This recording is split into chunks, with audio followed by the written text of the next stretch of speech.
guys, thanks for joining me again at the Modern Samurai Project podcast, nicknamed the Get Better Podcast, where we talk about people who have chosen to take the self-reliant lifestyle, and whether that means fitness, firearms, nutrition, martial arts, whatever that is, because they realize that no one is coming to help, and it's their responsibility.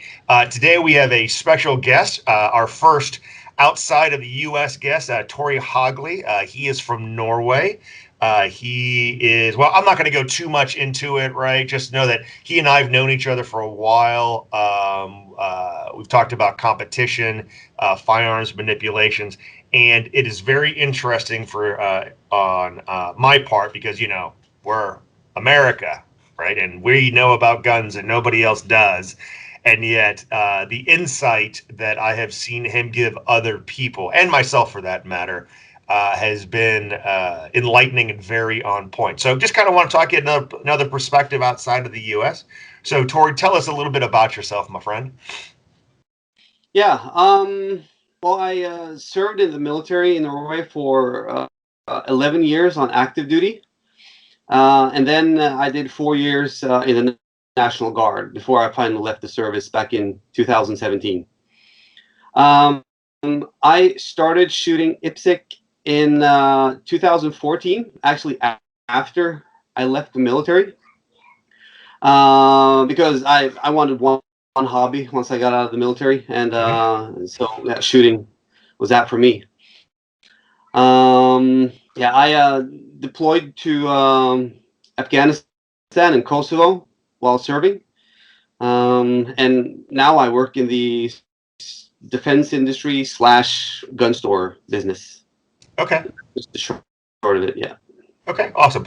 So I want you to talk about the laws for civilians in Norway, just to familiarize the audience with that. But the first thing I want to do is, mostly the audience here is on the self-defense tactical side of things. So I want to make a clarification.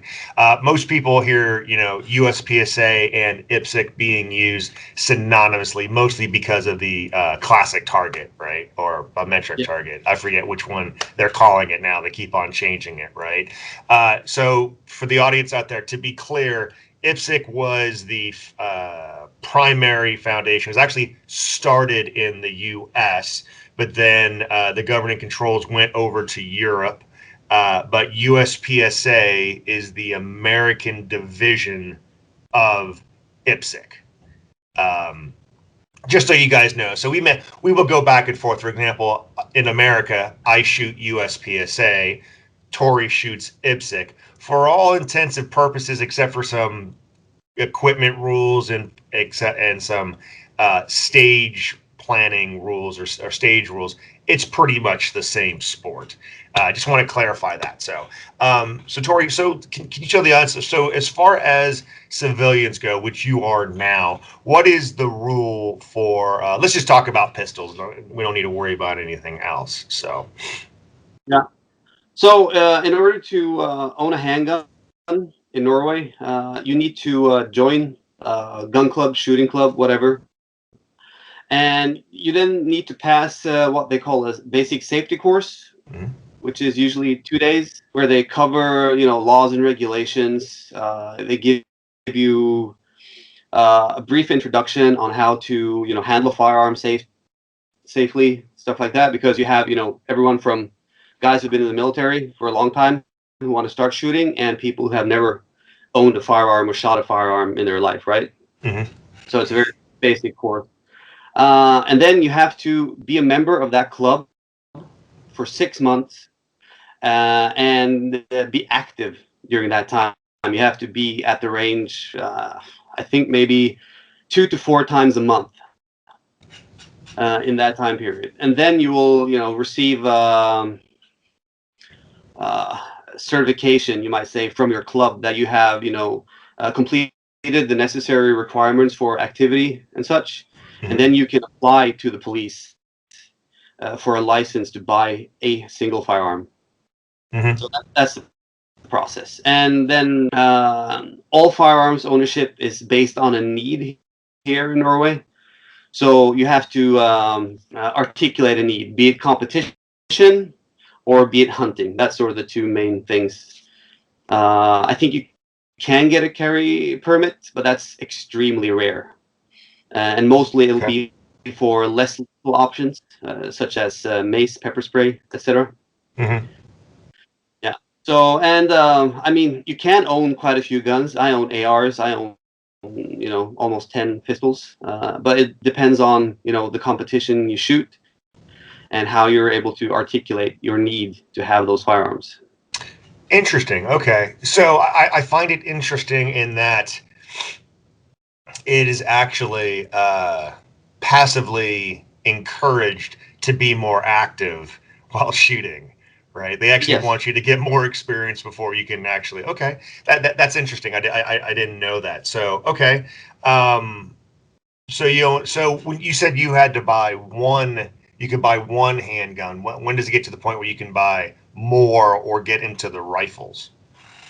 Well, for pistols, you need I said, you need to articulate a need, and each need has to be based in the specific, what we call programs. Mm-hmm. So, if you take IPSC or USPSA, I can have a separate gun for production, for standard or limited, for classic, single stack, open, revolver. Yeah. So, but there's sort of a pitfall there. Because if you buy one weapon that can be used for all the divisions or many divisions, you're sort of screwed, right? Because Right. they'll say, no, but you can shoot your Glock 17 in open. But yeah, fortunately, they are not that rigid in their interpretation of the rules. So if you say that I need an open gun for open division and you have a Glock 17, they're still going to give it to you. So here's an interesting thing, right? Because you guys just adopted carry optics, right? Yeah. I don't want to get off because we'll lose the crowd, we'll lose the audience. But so you guys have a carry optics light and a carry optics heavy. Did they go through with that? Yeah, it's on trial right now, but It's on trial. So plastic guns the over light, here, steel guns over here. yeah, but the light division's going to die. It's not going to be approved. Yeah, it's who cares? Who cares? Yeah. Anyway, I had heard that from some Canadian shooters, and I was like, that makes no sense. No sense. Anyway, moving on there. So okay, so because of that, a lot of people may be hopping into carry optics because you can articulate a need that, well, no, this gun needs an optic and it's not cut for an optic, so I need a new gun. Yeah. There you go. So see, yeah, it's what we call gaming the system. So there you go. Yeah, it's a particular order you need to buy guns in if you want miniguns. Okay, that's it. So, and where are these guns stored? Are they stored at the gun club in a safe? Do you have them on your at your? I guess you don't have to tell me if you don't want to tell me. But where are they at the club? Where are they? No, people store them at home. Okay. We have to have gun safes. Uh-huh. And what they say is that the vital part of the firearm needs to be stored in the gun safe. So you don't have to have the whole weapon, but it doesn't really make sense to not have the whole gun. But as long as it's in a safe, you're fine. Okay. Yeah. And so there are some, regulations about that too. If it weighs less than 150 kilos, you need to bolt it to the floor or the wall, so it can't just be picked out or carried out. The safe. Yeah. Okay. Yeah. Okay. Interesting. So one of the things that I have always said, and I want to get a different view, right? And who knows if this happened, but so I'm all about, for example, I compete to get better with my gun. I don't get better with my gun to compete, right? I have said that in the U.S., if the crazies take over and civilians aren't allowed to carry anymore, I probably wouldn't compete and go get my black belt and finish my black belt in jiu-jitsu, right? But you're in a country where you can't carry or it's very difficult to carry. What is the allure of competing and practicing with your firearm for you? Right. I mean, I like guns. I like shooting. Okay. It's as simple as that, right? It's as simple as that. No, but it's sort of a thing where I got slightly hooked on it. I shot a lot in the military back in the day, but I didn't really get into shooting like properly until 2009, 2010, when I saw one video by Kyle Lamb where he shot a 2x2x2 drill, and that really blew my mind because I didn't know you could shoot that fast, because I was a product of, no, you need to have 3 sight pictures for every double tap you fire, Right. and every sight picture needs to take at least 5 seconds to acquire, right? So I was shooting accurately, but slow as hell. And then I saw that video, and then I discussed it with a colleague of mine, and I said, "Wow, did you see that video? He's pretty good." And this dude's a competitor, right? So he said, "Yeah, but just go out and do it." I was like, "Nah, I can't." But yeah, it's not that difficult. Just go outside, go to the range, and do it. And then I sort of, I wanted to get better at shooting for my job at first, right? And when I left and started shooting IPSC, I thought I was, pretty good shooter. I was, compared to my peers in the military. Yeah. But at my first match, people were like, "Oh man, you placed really well, 15th out of, 45 something competitors for my first match." And I was like, "Yeah, awesome. That was cool." But then I looked at my percentage, right? And it was only like 50% or something of the best. I'm sorry, you kind of, was that 5-0 or 1-5? 5-0? 5-0. Yeah. Yeah. And then it dawned on me that, well, your placement doesn't really matter. It's the percentage of the winner. That's sort of the key to this. Yeah. And so as a person, I'm pretty driven. I don't like to suck at things I do. So that's really what set me on the path to improve, because I want to be good at what I do. So that it's a self-motivation thing, I think. Just for me, I want to be good. Awesome. And then to clarify, you are a masterclass shooter, right? Dumb question, because I don't pay attention to IPSC, right? But all the percentages are the same, D through GM, right? So you are 85% to 94.99%, right? Correct.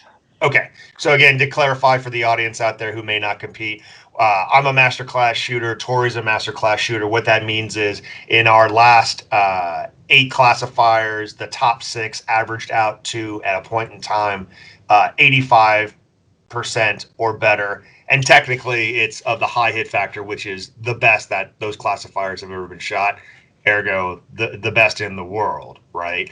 And again, I guess the clarification I'm trying to make is, as here in the U.S., right? I carry my gun everywhere I legally can. It's right back there, yada yada. Tore does not, and yet in a metric environment, a competition environment, we are in the same class, right? So that gets back to practice, right? Let's talk a little bit about that. So you can store firearms in your home. You regularly, how many times do you dry fire a day versus live fire in a week? It really depends on the season. Because right now it's winter here, so it's not very appealing to go out to the range. So right now, Norway. Yeah.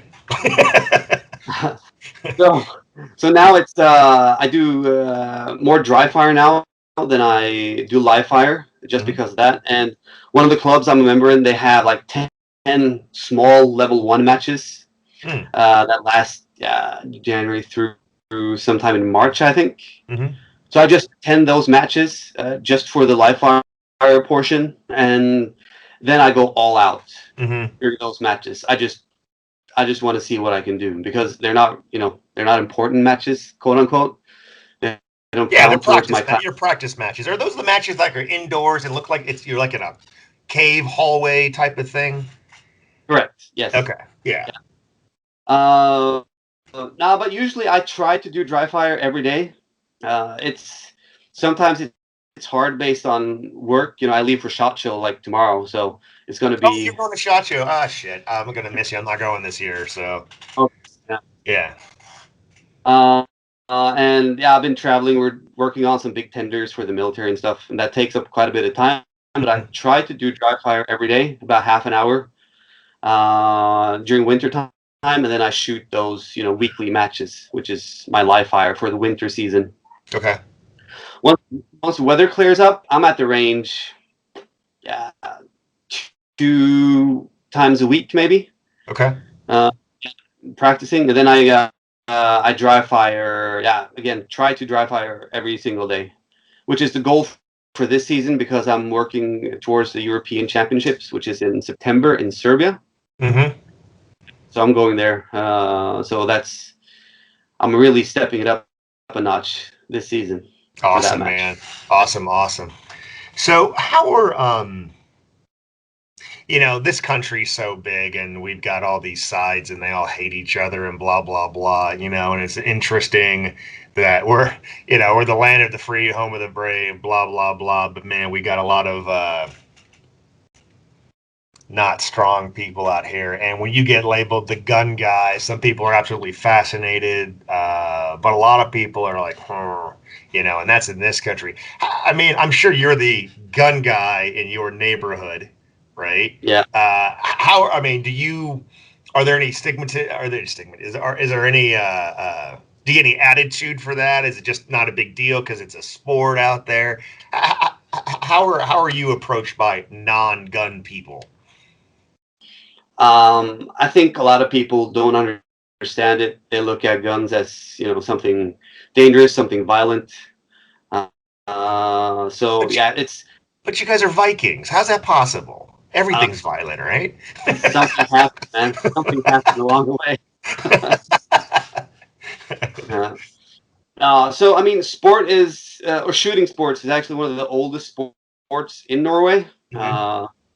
But it's not a common thing anymore. It's sort of a fringe sport, if you want to call it that, where people who shoot guns, they're like weirdos, right? Right. Yeah. So it's not a mainstream thing at all. Okay. Yeah. Okay. So, but I don't give a shit. I mean, I post my videos and talk about guns and do what I want because I don't care. Yeah. Yeah. Awesome. So you also work at a gun shop too? Is that what you said? Yes, we have a sort of a split business model where part of the business works on government, opportunities, and we also have a commercial side where we have 3 separate divisions, and I'm the head of the shooting division. Mm-hmm. So we sell firearms and related products to the regular consumer. And what does that process look like, man? I'm probably nerding out for the audience. I don't care. It's my podcast. I'll do what I want. Yeah. What does that process look like for you guys? So average Joe citizen, for whatever reason, they met you at a party. They thought you were, John Wick, and they decided they want to go try and play with pistols and stuff like that. So they come to your shop. What does that whole process look like in Norway? Well, if they haven't, joined the club yet, I explain that whole process to them. Uh-huh. Joining up, doing the safety course, blah blah blah. Okay, right, okay. Yeah. But if they come and they have an approved application from the police, then they can buy whatever they want as long as it's in the same caliber and whatever's written on the application. So I just fill it out, sell them the firearm, they take it home then and there, and then and there. So there's no 10-day waiting list, 10-day, 3-day wait, nothing like that, huh? No. Interesting. And do they go to federal? Oh, well, they already got their certificate, so the background checks and all that other stuff is already done, right? So that's not on you, and they just put in the car and go.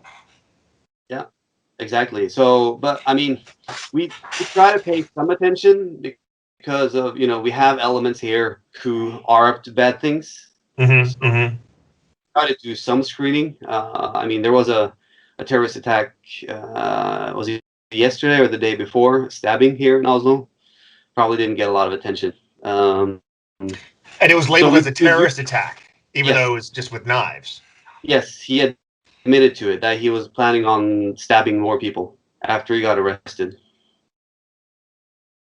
Yeah, so CNN did not report that over here. Surprise, surprise.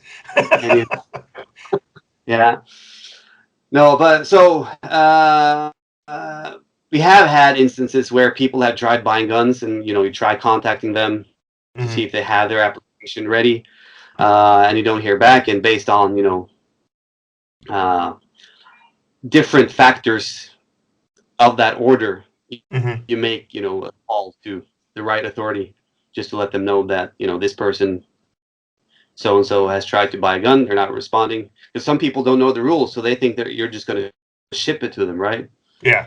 Yeah. So that's not going to happen. Yeah. So Well, we do have it, some criminals. yeah. Ignorance of the law is universal, right? Yeah. Um, so on the hunting part of it, right? Is that what are they allowed to hunt with? Are they allowed to hunt with, because like for example here in the U.S., depending on what county you are, sometimes you can shoot with like a 2 caliber round. Sometimes it has to be a 3 caliber round. If sometimes it has to be a shotgun. What are they allowed to hunt with out there? Yeah, it's the same basic principle here, where you have different types of game that have different requirements for. It's actually kinetic energy, I think, is the metric that they use. So you need to Oh, have okay, kinetic energy of the round to be allowed to hunt that type of game. okay, But I think and the only rifle caliber I think that is banned here is 50 cal, like 12.7 by 99. So people have really big caliber rifles okay, for yeah, hunting game in Africa and stuff. So it's weird how it's conceived that we have such strict gun laws in hmm Europe, because uh, the rules that we have here is very similar to the rest of Europe. But it's just the whole process of getting a firearm that is a bit different from what you guys have, because we don't have a well, Second it Amendment. depends. It depends on what you're talking about. Yeah. Right? It depends on the area you're talking about. If you go, up until recently, our nation's capital, Washington D.C., which is 22 miles that way, when you get into communist territory, they weren't even allowed to have handguns up until maybe 6, 7, 8 years ago, whenever the Heller decision was in the Supreme Court. So in that Okay. aspect, you guys had more freedom than some parts of the U.S. And I think that's what I'm kind wanted to express, that you can still get better in other parts of the country or other parts of the world. Um, so let's take a little bit. So you've said a lot of interesting things. Well, not interesting, but spot on things where I wouldn't be able to tell if you were a high level competitor from where I live in Virginia versus Norway versus wherever, right? Yeah. Yeah. And I don't think, have we ever disagreed in a Uh, conversation? I don't think so. I don't think so, right? No. Yeah, I don't think so. Um, so, and I'm not trying to say because you agree with me, you're a high level shooter. But we both take a lot of time in perfecting this craft. And you said some interesting thing. I'm just interested. What are your takes? Right, because again, everybody, he is a moderator on primary and secondary, just like myself. That's how we met. What are your takes on American dialogue regarding firearms, whether it be on primary and secondary? I'm sure you're part of other gun groups through Facebook and stuff like that. Any interesting observations that you have on stuff? Well, as a general observation, you see the same thing Mm-hmm. here in Norway as in PNS or wherever. It's that some people just don't want to give up on their idea of what's right because they're so attached to it emotionally. So they're not going to take advice no matter how well you point it out to them. Right. So a lot of um, yeah, I don't know what to call them, but they're not interested in other points of view, even if you have personal experience yourself and have tried the piece of gear or the technique that they're advocating. They're not going to listen. Mm-hmm. And you can throw whatever resume you want at them. It doesn't matter. They're the awesomest person in the world, and you can just go, yeah, eat shit. So that's the same thing Yeah. you see here. Oh, yeah. No, but I mean, for the training thing, I think I've gone full circle, because back when the Magpul videos came out, I drank all of that Kool-Aid. Yeah.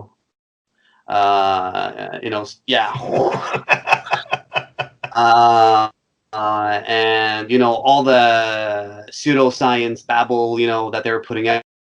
It sounded cool, right? So it had to be, something good. Mm-hmm. But then, as I matured, in the military as a leader, and as I grew more tactically and technically proficient in what I did there, I just realized that, okay, the simpler you can put something, the better, right? And it's important for me as an instructor back then and as a shooter now to understand the nuances that are behind the technique. Mm-hmm. But I don't think that's one of the big things that I disagree with somewhat with what I see in the U.S. sometimes, is that a lot of people overcomplicate stuff. Like, yeah, to quote Steve Fisher, just grab the damn gun, just hold the damn gun, right? But but when I hear people talk about different pressure with different fingers and blah blah blah, I mean, you just lose me, because I don't think that's relevant for the beginner shooter, right? If someone was just starting out to shoot handguns, just show them the grip, show them the stance, and then have them shoot some shots. And then you, as the instructor, you go in and coach them based on what you see, and using your knowledge of, okay, but if you do this with your arm, or this with your hand, or this with your feet, you're going to see, that kind of improvement. So that's sort of the main thing where people, maybe it's a cult of personality thing, because a prominent instructor has that sort of approach to training. But I mean, just keep it simple, man. It doesn't have to be complicated. I would agree with that for the beginning shooter, right? It doesn't have to be complicated. They're going to do goofy things. Let them do it, and then break it down and show them what's better. But I mean, and I'm not trying to guide you into anything, but when you get into those higher and higher levels, right? A coach is going to be there to show you those epiphanies. Yeah. You don't get to A class without those epiphanies. So I hear what you're saying. I think there's a fine line, right? Too many people are like, just do this. Now let's do supervised practice in my class. Oh, you failed. Ha ha ha. Yeah. Right. On the other hand, we can get super, pseudoscience, technical on things that simply don't matter. Right. Yeah. Like, startle response, shit like that, has nothing to do with shooting. Yeah. Or my favorite, sorry, go ahead. Eyes open. What's that? Say again? You can't aim with both eyes open. Yes. Yeah. Yeah. Yeah. Well, get a red dot, then it doesn't matter. Yeah, I know. Then it doesn't matter. So, all right. So let's talk. I mentioned it before, but I want you to kind of go over one of the greatest quotes I've ever heard in my life, when a person said that shooting competition, especially USPSA/IPSC, wouldn't help you in real world because of training scars, because of stage planning. Right? Can you talk a little bit more about that? Coming from your military background, it was just beautiful. But I want you to say it in your words and what you were thinking when that went down. Yeah, I think I said something to the effect of, "Isn't recce a thing anymore?" For the civilians, because recce is short for reconnaissance. So. Yes, correct. So in any military operation, if you have the time, right, you will plan the mission. You will do your map reconnaissance. You might do reconnaissance on the target if you have those assets available. You're going to use whatever tools you have. We have digital tools now that allow you super insight on the terrain, and how it looks in the target area you're going in. And for me, my unit, we were sort of a battalion recon asset, and we would support one of the infantry companies based on who was the main effort at that time. So we would go in just before them on target and recon to see if their assessment of the enemy position was correct, and give them any final changes or feedback, so that the platoon commander could then make changes to his plan. But we would, exploit every advantage possible that we could get before assaulting, or doing or conducting the operation, because you don't want to go in blind. The ambush is probably the worst situation you can be in, because then you're reacting from the first second, right? There is no plan. You have to react and make assessments on the fly based on the enemy size of the enemy element, blah blah blah. But for all operations other than that, you try to plan out what you're going to do. You give orders to your squads, assign their roles, tell them where to assault the enemy position. So it's just a big fallacy that you don't plan operations in a gunfight. I mean, for the civilian, sphere, it's probably going to be different. But even then, though, when you're on the range, you're practicing, you're planning, you're preparing for that situation, right? Yep. Because when you do your draws from concealment, you're preparing for that situation. You're planning.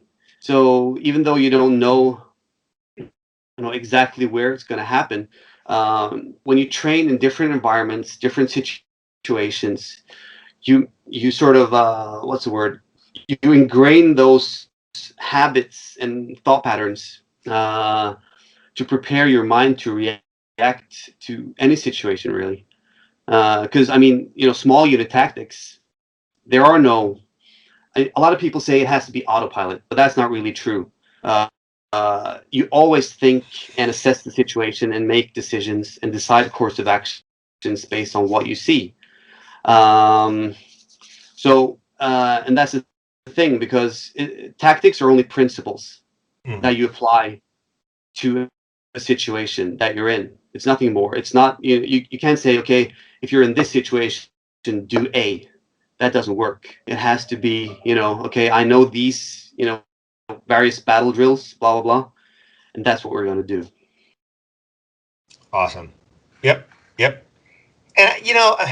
I guess like on the civilian thing, man, I mean, you're right. You're always practicing. You're always training. You're like, Chuck Pressburg says, your mind can't go where it's never been before, Yep. And at the point where I don't have all this down already, and I'm thinking about drawing and presenting and trigger press, blah, blah, blah, that means I'm not focusing on the problem. Right. And even if you get those things down, if you're not doing it in a stressful situation, whether it be social stress, time stress, your score is reported up to the internet for everybody to see, stress, right? You're not going to know how to deal with that, And that was just the thing, though, when I started shooting competition, where really, as you said, I had an epiphany, and that was that my shooting skills with a pistol weren't really that solid, because when I had those added layers of stress, right? The timer, the crowd watching, the stage plan, remembering all the targets, moving targets that I hadn't shot before, my so-called fundamentals went to shit, because I had to process too much other stuff, right? Yeah. So that's sort of the main thing, is that the better you are at the mechanics and the shooting bit, the more time or processing capacity you can spend on problem solving, which is also applicable to the military side as well, where you're able to read the situation quicker, understand the terrain, make decisions faster, because you don't have to think about your gun or your tactics or whatever. So I think that's a key thing. And something I also see with the concealed carry crowd is, Yeah, no, average gunfights are 3 yards, so I don't see a point in shooting, at distances beyond that, right? Training. Yeah. I'm going to take off my sights too because I don't need them at 3 yards. So, Yeah, it's like if you haven't practiced, the 25-yard shot or 50-yard shot or whatever, you're not going to suddenly be able to do that when shit goes down, right? yep. So, and you know what you know when you get into that situation. You're not going to, pull something out of your ass Yeah. and do amazing shit. Yep. So, Yep. but the So better you interesting. are, Yep. Go ahead. I'm sorry. yeah, no, the better you are at, yeah, in this case, gun handling and shooting, uh, the better equipped you are mentally to handle the problem that you're given. 100% because you're freeing up bandwidth. Yep. You're freeing up processor power. Um, so you and I have had discussions offline and on forums and stuff about the conceptions of how you get faster, right? Yep. Where speed comes from. And as competitors, a lot of people label us as a bunch of hosers. All we care about is speed and not accuracy, yada, yada. Can you talk to us about your own progress or epiphanies when you went from that very proficient military level pistol shooter, then got introduced to the competition level pistol shooter? Kind of your progression there and what you realized about speed and accuracy. Yeah, I think the first thing that comes to mind there is my draw. Because in the military, well, just to segue a little bit, when I started, the only formal pistol shooting training I ever had was in 2000 during my conscript year in the military, and we did the whole Olympic, hand in pocket, one-handed shooting, right? Yeah. Then we progressed into isosceles and blah blah blah. But the draw technique that we were taught back in the military was like I think a 5 or 4 step draw, right? Where step 1 is Yeah. here, step 2 is there, step 3 is here, step 4, blah, whatever. Um, so I was very mechanical in my draw, right? Because I hit every step as I presented my pistol.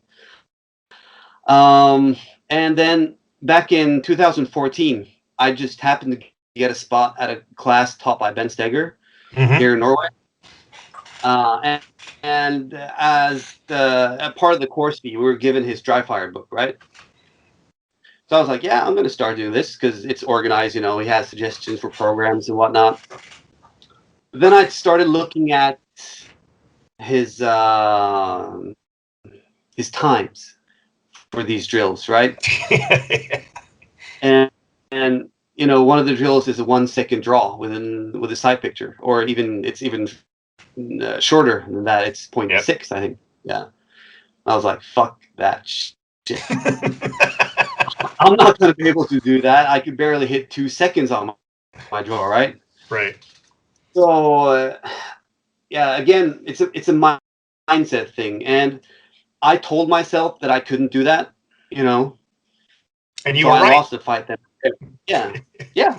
You were right. So I put the timer on 2.5 seconds, right? Because I wanted to, or what the time was, I can't remember. But because I thought I could get the mechanics down. But I had the mechanics. Those weren't the issue. My speed was. And I realized that, I did, tons of reps at that slow pace. And I tried to, go back to 2 seconds, 1.8, whatever, and I couldn't do it. Just because my hands weren't moving fast enough. And then I read the drill again, and he says, okay, I recommend that you don't alter the par time for the drill because it's going to be a lot of frustration. You're going to miss the draw tons of times, but your mechanics are going to catch up. I was like, okay, I'm going to try this. Set the timer on 1 second and just went to work and had my, hands move with sort of conviction, right? I had to go fast.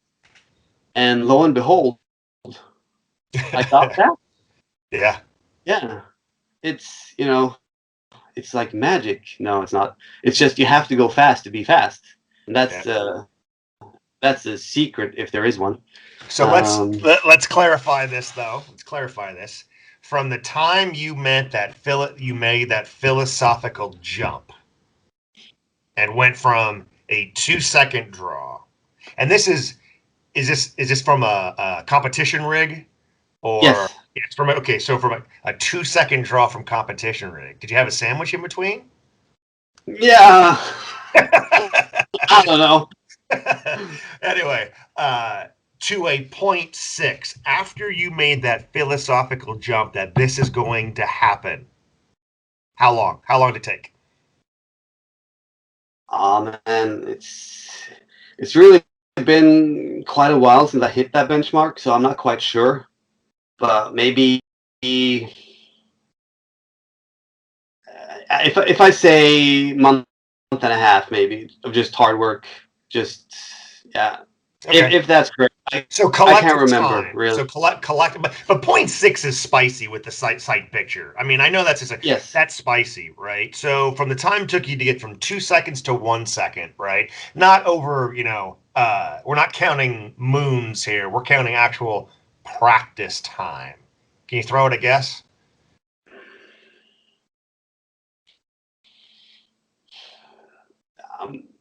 I'd say to do it consistently, maybe, but I mean, it's not like that was all I worked on for a month and a half. But Right. And you dry fire for what, 15 minutes in every session. So, I mean, it's not a lot of work. Was it 10,000? Was it 10,000 reps slowly and smoothly over a year, 2, 3, 4 years? No. I guess that's the point I'm trying to get to. So. Yeah, definitely not. It was, and that's sort of the main argument that I make when I see people say that speed comes, or what do they say? Yeah, speed comes of itself once you have the mechanics down, but that's just blatantly false. And I think a lot of people, they stay on the crawl phase of this equation. Yes, we talked about that. Yep. Yeah, for far too long. Because there are only so many reps you can do with a 2-second draw. And it's not going to help you. There's only so much time in the day, bro. But that's actually a good point that I wanted to bring up. That you and I have talked about that, and when we have sort of contributed to some conversations, right? No one is saying that you hand a person a gun and immediately break out the shot timer. Nobody's saying that, right? Mm-hmm. It's crawl, walk, run. But way too many people stay in the comfort zone of crawl, right? Yep.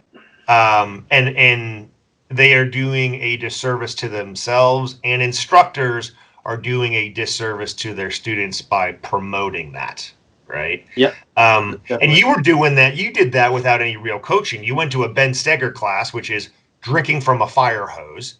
You had a book, right? There really probably wasn't a lot of stuff on YouTube or stuff like that, right? And you still were able to accomplish that once you made the philosophical jump. Let me ask you this, though. Have you coached any beginning shooters, and how long does it take you to get them faster? I have, but I don't coach, full time or anything like that. I just give people hints, either at match or when I'm training and other people come to the range. I try to give them hints, or tips on how to improve. But for most of them, it's really a mental issue because they think they can't do it. It's the same thing with moving targets or activator sequences, what have you. They think they are unable to perform that kind of thing, right? So my main thing is I try to get them out of that negative mindset, and like, no, but okay, for this stage, this is what you're going to do, right? And then I look at their form, for example, on their draw. I see that they do a lot of unnecessary movement, right? So, and I mean, that was pointed out to me, back when I was trying to break the 1 second draw is that I was tensing up. Yep. You know, are you ready? Stand by. I'm gonna nail this. That's You know, right. Yeah. and then you have to relax first, then draw, and then get out. Right. So just relaxing is the first thing I tell them, and then just make them more efficient in their movements. Yep. Yeah. So, but I've seen tons of guys I've given tips to who have improved significantly in a short period of time because they probably haven't had any guidance whatsoever. Mm-hmm. So yeah, and that's one of the things I also think is cool. When I get someone to understand something and they can see that their performance improved on the range, and they're like, yeah, I nailed it. And that's sort of the thing I like about this sport because everybody tries to give back to new shooters and stuff like that. So yeah. 100%. 100%. Okay. Awesome. All right, man. We're about 46 minutes in, so now we're going to get to the last segment of it, right? The get it off your chest, right? Segment. What do you have? As long as it's relating to firearms, the firearms industry, competition, military, or whatever. Don't talk about your neighbors. Nobody cares if they play their music too loud. All right. So what is it, man? What have you been wanting to get off your chest? Well, I think the big thing for me is the mindset thing, which is something I see quite a bit, and there is a lot of focus on from various instructors out there who they focus on what you supposedly cannot do, and I think. And they use that to rationalize techniques, blah blah blah. But I think that's sort of starting in the wrong direction because you need to focus on what you're supposed to do, which is a whole key, and that goes from self-defense to military stuff to competition, right? I hear people on stages, they're, oh fuck, it's a swinger. Well, you're not going to hit it then, are you? Because that's your mindset, right? Right. Yeah. But if you have a positive mindset and believe in what you're doing, believe in yourself, I think that's a much better, mindset or philosophy to have. Because I know you referenced sports quite a bit in your previous podcasts, and I don't think Michael Jordan, when he has a second left on the match for his game-winning shot, he didn't think, I'm not going to fucking be able to make the shot. Right. Yeah, and his coach Phil Jackson went, you ain't gonna make this shot, buddy. Exactly. So, and that's sort of when we first got into fights in Afghanistan, right? One of the first things that we wanted to know was, okay, does our training work? Do our TTPs work? And they did. So, and that's super important to carry into that kind of job because you can't teach people how to do fire and maneuver, for example, and then but I'm not sure if this is going to work, but let's do it like this, So you got to start building the correct mindset from the get-go and stop worrying about, no, you can't aim with both eyes open, or no, you can't hit the slide release with your thumb. Fuck you. You can. So what you're saying is, and that's an interesting thing, man. By the time this releases, I think this will be like number 14, right? I'm doing the time traveling thing. It's kind of weird, right? Because I got some of these in queue, and I have got to say, I don't know if it's just me and the people that I like, and that's where I'm having on the podcast, or people that I've learned from. But man, being positive about yourself, right? We're not talking about kumbaya, paintbrushes and butterflies. We're talking about having the correct, and again, the word mindset, right? Of, you know what? I can do this. I just have to learn the proper techniques and application and put in the work, and I can do this, right? It doesn't matter that I'm not a range, Delta, MARSOC, yada, yada, Viking. I can do this stuff. I just got to find the resources and application for it. So that's huge, man. And that's been a consistent theme throughout all of these podcasts from all these awesome dudes that I respect, is that, again, being positive about what you can do is the key to progress. Yep. It's the key to progress. So that's awesome, man. What else, brother? Was that it? Was that pretty much it, or you got anything else, man? You can call out people if you want to, bro. No. I'm just kidding. I'm just kidding. I'm not about that drama. Don't do that. I'm kidding. I'm kidding. Yeah. Dude. I'm kidding. No. I'm good, and just work hard. There are no shortcuts. It's just hard work. And, dedicated practice. That's the secret. There is no magic pill or special potion that's going to get you, from wherever you are to wherever you want to go. It's just hard work. Yeah, and you know what? That's absolutely the case. It's hard work. It's not divine right or anything like that. Which again, I'm biased, but I think this is the greatest country on the face of the earth. But I live here, so it's going to be. I'm going to think that. But here's the thing, man. Arguably, we have some of the best shooters in the world, but in Europe, arguably, you have the best shooters in the world. Between Eric Graffel, Jorge Ballesteros, is that his name? And I'm sure you could name, I'm sure you could name off a whole bunch of, arguably, who beats Eric Graffel? Nobody. Nobody. Nobody, right? I think he's been the consistent world champ since he was like 16. Yeah, I think Bob Vogel beat him once. Yeah. Once. Guys, and I'm not talking about it at the Worlds. I'm not talking about the Euros. I'm not talking about, the U.S. Nationals. I'm talking ever. He has been beaten once. And he's French. He's French, yeah. Right? I mean, if there's ever a genetic type of blocker, being French is one of them. Right? I mean, come on, Paris, right? Yeah. Anyway. Yeah. And through that hard work, he is probably the most dominant competitor in the history of the game as far as win percentage goes. So it's just hard work. It doesn't matter if you're American. It doesn't matter if you're Norwegian. It doesn't matter if you're French. Get out there. If this is what you want to do and get better with your firearm, and in this, what we're talking about as far as pistols go, all it takes is finding the right coach, finding the right technique, and working harder and being positive and know that you can do it. So awesome, man. So Tore, is there anything that you want to plug out there, man? I know you got the YouTube channel, right? Yeah. You on Instagram too?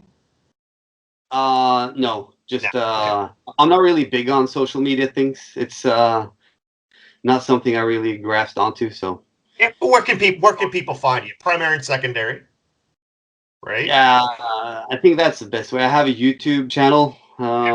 Also, where I post the match videos and stuff. And what's the name of the channel for the audience? I think it's T Haugli, Thaugli. Right. And go out there, guys, and be amazed on how much a non-American blah blah blah shooter can run that pistol in very cramped quarters, from what I understand. When we see those inside the indoor range ones, right? Look like, what is that on the walls, man? It looks like a bunch of asbestos and stuff. What is that? No, it's actually just I think a mix of concrete and just the natural stone in the mountain or the hill. Oh, okay. Yeah. And then you guys are shooting into traps, right? Basically, and that's how they do it. You're not shooting at the walls. Okay. Yeah, metal traps. So it's I think it was a shelter at one time. But after the Cold War, no more threats. So they're just, not in use anymore. So they built a range there. So it's good for us. But yeah. Yeah, awesome. Good deal. Dude, this was very educational for me. Like I said, we've known each other for a little bit through primary and secondary. Really enjoyed the conversation with you, man.